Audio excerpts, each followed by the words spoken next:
It is a common notion that sequels are never better than the original. While there are some exceptions, most sequels are imitations of the original, while some of them are just plain cash grabs, piggybacking off the success of the original. Anime, on the other hand, is a different story. A sequel season is an adaptation of the next story in the manga. As long as the manga is still good, you cannot go wrong with the sequel season, right? Well, not necessarily. Take Tokyo Ghoul for example. The anime had a standout first season, culminating with Kaneki finally accepting his ghoul nature. And then, at the start of season 2, he joins the very organization that tried to kill him in season 1. Yes, Kill. Kill. He says he does this so that he can become stronger. You might think that this is similar to Sasuke joining Orochimaru, but the thing is, at least Sasuke did actually get stronger with the help of the curse mark. There is no indication that Kaneki got stronger because of joining Agiri tree. This made as much sense as Goku giving Cell a senzu bean. And then we have the ending. Kisho Arima, the strongest investigator of the CCG, and Ken Kaneki, who apparently has gotten a lot stronger this season, are about to face off, and then the season ends. We don't get this fight. If you think you'll get it at a later time in the next season or something, you don't get that either. We just know that Kaneki lost this fight and then lost all his memories too. The only good thing about the second season was the owl fight, and now we are building up to another fight which might be even better than this one, but we don't even get to see it. All in all, Tokyo Ghoul season 2 was a pretty bad one. On the other end of the spectrum, we have Code Geass, which in my opinion has a perfect second season. The stakes are higher than ever, and all of Lelouch's tactics seem to be even more mind-boggling now that he is constantly being watched. The end of Code Geass is one of the best endings in anime ever, but that is a topic for another day. Today, I'm going to talk about two shows that faced a lot of backlash for the poor quality of the second season. Firstly, as it came first, we have Attack on Titan, a show that just burst onto the scene. With its unique story and amazing new animation techniques, the show felt fresh and engaging. The popularity soared through the roof, and even non-anime fans were talking about how great Attack on Titan was. But looking back at it now, season 1 of the show seems like a grand mess. The story is fueled by adrenaline-filled action, which is made all the better by the innovative style of animation. The pacing, however, feels off, with a recurring theme of 4 episodes of nothingness, followed by one action-filled episode. In the end, nothing that happens in season 1 seems to be of any consequence. Secondly, as it came second, we have one of the few new-gen anime that rivals even Attack on Titan in terms of popularity, One Punch Man. And let me tell you, One Punch Man season 1 is a masterpiece. You'd think that the story of a man who can defeat any villain with just one punch would get stale after a few episodes, but let me assure you, it does not. Instead of focusing on his fighting prowess, the show tells the story of Saitama's day-to-day life. He trained hard to become the strongest, and now that he is the strongest, he feels it is not worth it. Saitama's inner struggle is the driving point of the show. The best part is that all of this is done in a comedic manner. The sadness inside Saitama is made clear to us through the jokes made about him by the other heroes and the general public, who never see him as a real hero. On the lighter side of things, it's extremely funny to see how everyone underestimates Saitama and then he defeats them with a single punch. Another great part about this story is that there are no conditions for Saitama's one punch power. No matter how strong his opponent is, he will defeat them with just one punch. Both these shows, irrespective of what happened in season 1, were hugely successful and set up high expectations for what was to come. Some of the hype cooled down because it took forever for the second season to be made. Attack on Titan in particular lost a huge portion of its fan base, and the people who did stick around wanted to see more of the action that was there in season 1. Season 2, however, follows a different path, with less fighting and more focus on building the world of Attack on Titan. The first season gave us almost no info on the Titans, and also gave us very little information on the walls that protected the humans from the Titans. The second season, even with its shorter episode count, gives us a lot of information. We get insight as to how Eren's powers work, some small hints as to the origins of the Titans, and how Eren is special even among the distinguishable Titans. At the start of the season, we are introduced to the Beast Titan, who seems to be seemingly unstoppable and a very interesting character in general. The reveal that Reiner and Bertold are Titans was wonderfully executed in my humble opinion. The episodes leading up to this reveal focused a lot on Reiner, and even from the start, there was something always off about him. And now, all of that made sense. The fight between Eren and the Armored Titan was also brilliantly executed. We also have many smaller side stories which are wonderful additions to the Attack on Titan lore. Before moving on, if you like this video, let us know by hitting the like button. Also, consider subscribing to our channel and hit the bell notification to get notified whenever we post a new video. The start of Season 1 shows us the destruction of Paul Maria, the fall of Shiganshina, and how Eren's life is turned upside down by. The second season shows a similar fate for Connie's village, but this time around, there is something different. The Titans are still there, but are immobile. This is seemingly our first step in understanding the true nature of the Titans. Similarly, Ymir's story is our first step in understanding the origins of the Titans. We also get info on the royal family that rules the land within the walls, and we find out that Krista is actually Princess Historia. The best part of this season is undoubtedly the end.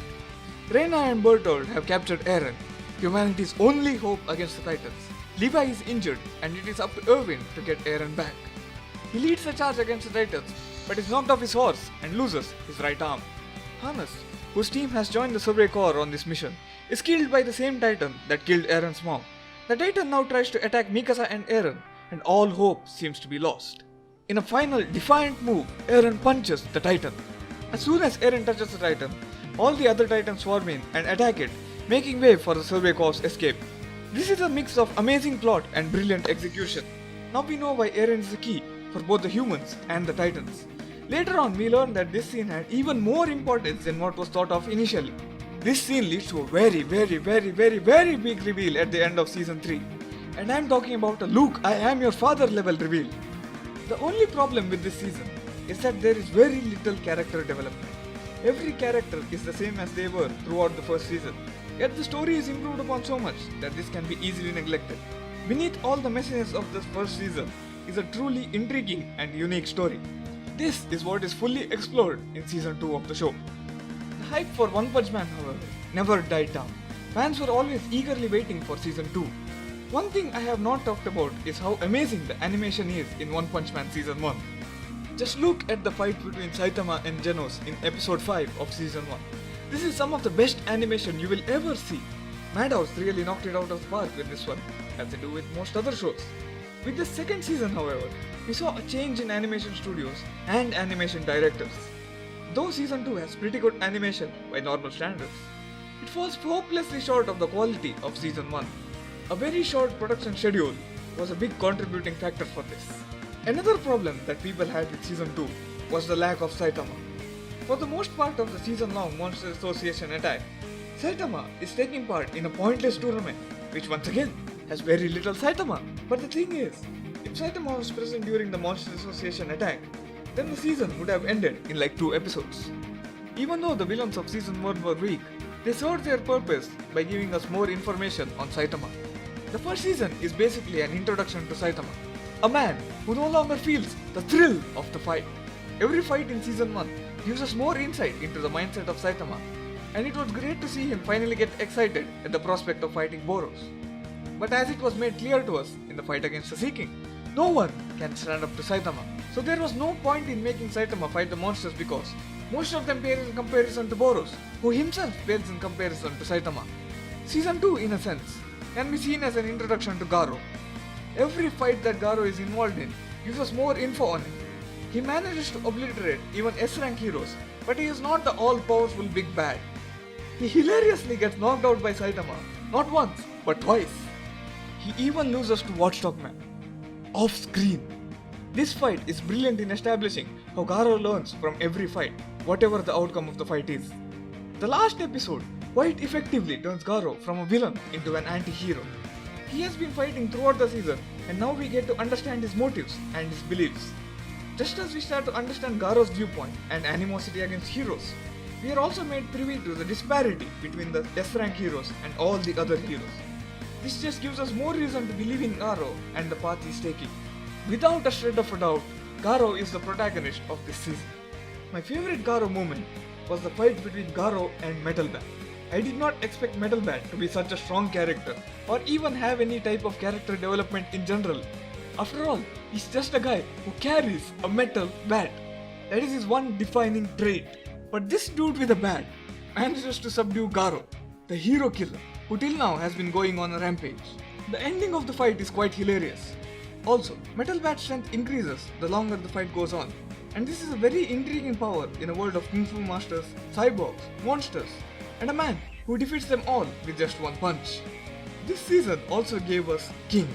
If you think Saitama is the master of stoic comedy, get ready to be blown away by the apparently strongest S-rank hero.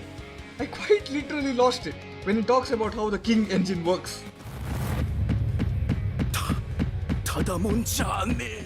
His is a character that seems to be quite pointless, but grows on you, just like Saitama. He serves as a great foil to the entire hero system of One Punch Man. He also is quite possibly the only friend that Saitama has on the show.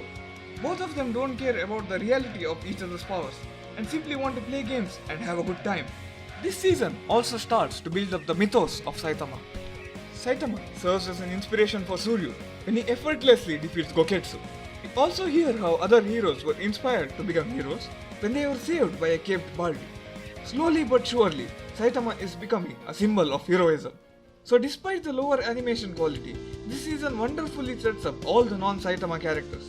The ending left me intrigued about what will happen to Garou and how the Hero Association will move forward after the climactic One Punch. The release of Attack on Titan in 2013 quite literally marked the beginning of the new generation of anime. The big three were losing their positions, and there were a host of other shows with intriguing plots that were vying to take up their spots. Both these shows played a huge part in increasing the popularity of new gen anime, and they are not done. One Punch Man, with its still ongoing manga and popularity, is sure to get another season despite nothing being announced as yet.